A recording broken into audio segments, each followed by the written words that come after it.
Assalamualaikum warahmatullahi wabarakatuh. Selamat pagi anak-anak. Bagaimana kabar kalian pada pagi hari ini? Semoga semua dalam keadaan sehat ya. Dan yang terpenting, kalian tetap harus semangat dalam belajar walaupun di masa pandemi ini kita hanya bisa belajar melalui media online. Kita berharap semoga wabah ini segera berlalu.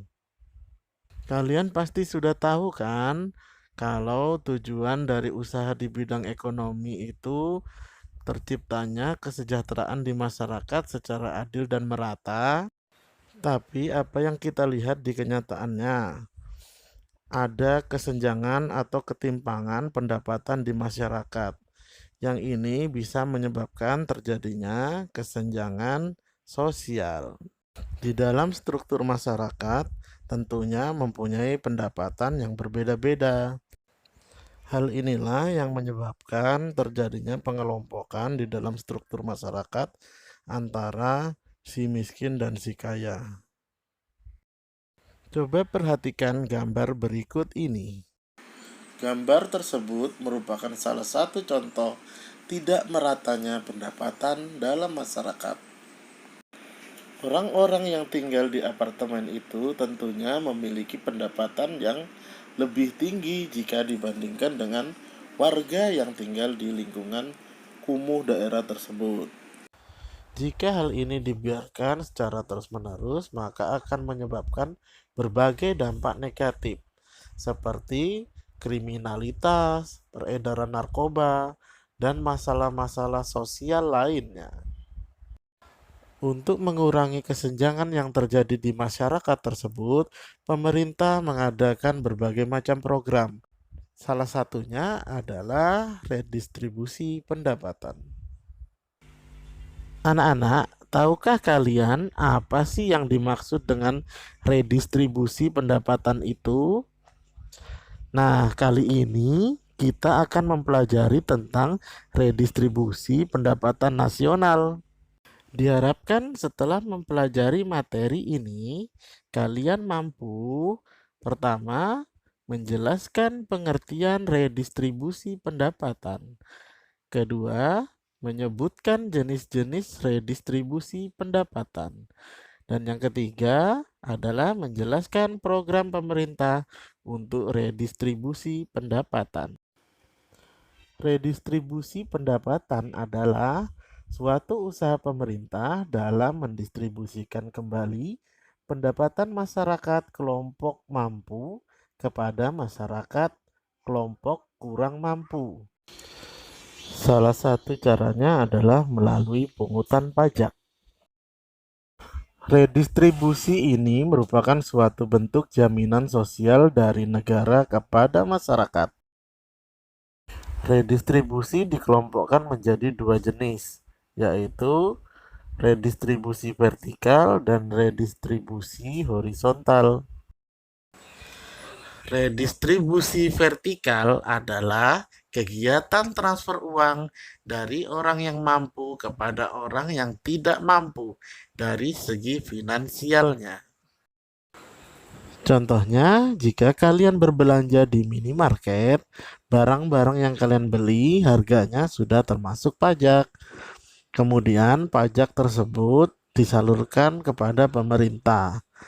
Pemerintah kemudian menyalurkannya kembali dalam bentuk subsidi. Contohnya subsidi BBM dan subsidi tiket kendaraan umum. Bedanya kalau redistribusi horizontal adalah redistribusi pendapatan antar golongan yang memiliki pendapatan yang sama. Redistribusi horizontal berbentuk jaminan sosial subsidi silang antar masyarakat. Contohnya adalah iuran BPJS. Program redistribusi untuk pemerataan distribusi pendapatan di Indonesia. Yang pertama adalah program pemberian jaminan akses kebutuhan dasar bagi rakyat bawah. Pemerintah berusaha untuk memenuhi kebutuhan masyarakat dengan menyediakan kebutuhan pokok, kesehatan, dan pendidikan.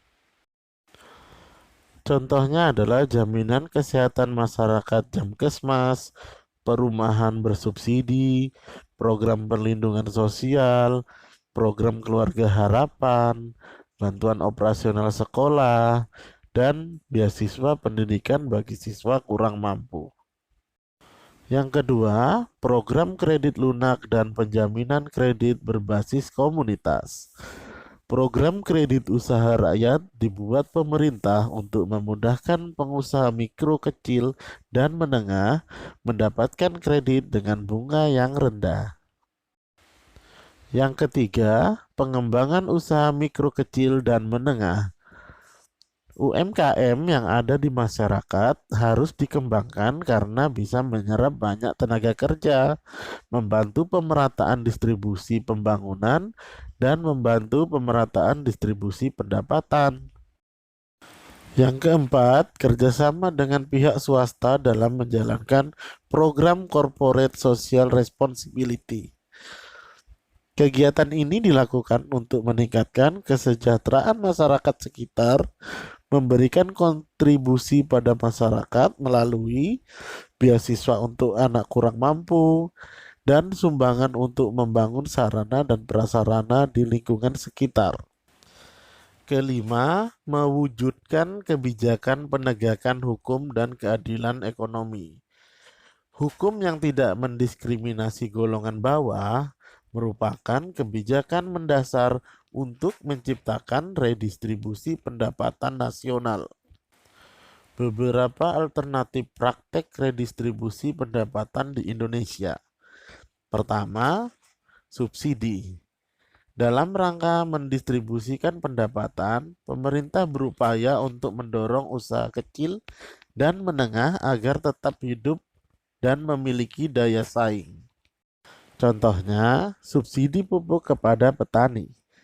Subsidi pupuk dari pemerintah kepada petani dimaksudkan supaya petani dapat menekan biaya produksi. Dengan harga pupuk yang lebih rendah, diharapkan para petani dapat menjual hasil pertaniannya dengan harga yang lebih rendah, sehingga dapat bersaing. Alternatif yang kedua melalui pengenaan pajak. Pajak merupakan sejumlah uang tunai yang dibayarkan oleh rakyat kepada negara yang sifatnya dapat dipaksakan berdasarkan undang-undang.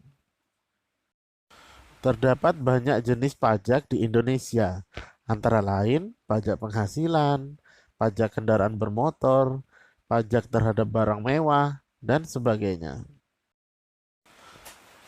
Pajak merupakan sumber penerimaan terbesar negara.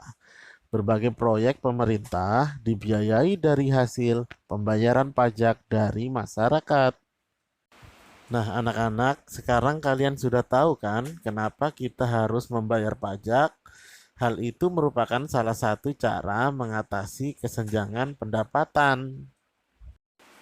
Nah, anak-anak, sekarang kalian sudah paham kan tentang materi redistribusi pendapatan? Sampai di sini dulu pertemuan kali ini. Sampai berjumpa kembali pada video pembelajaran selanjutnya.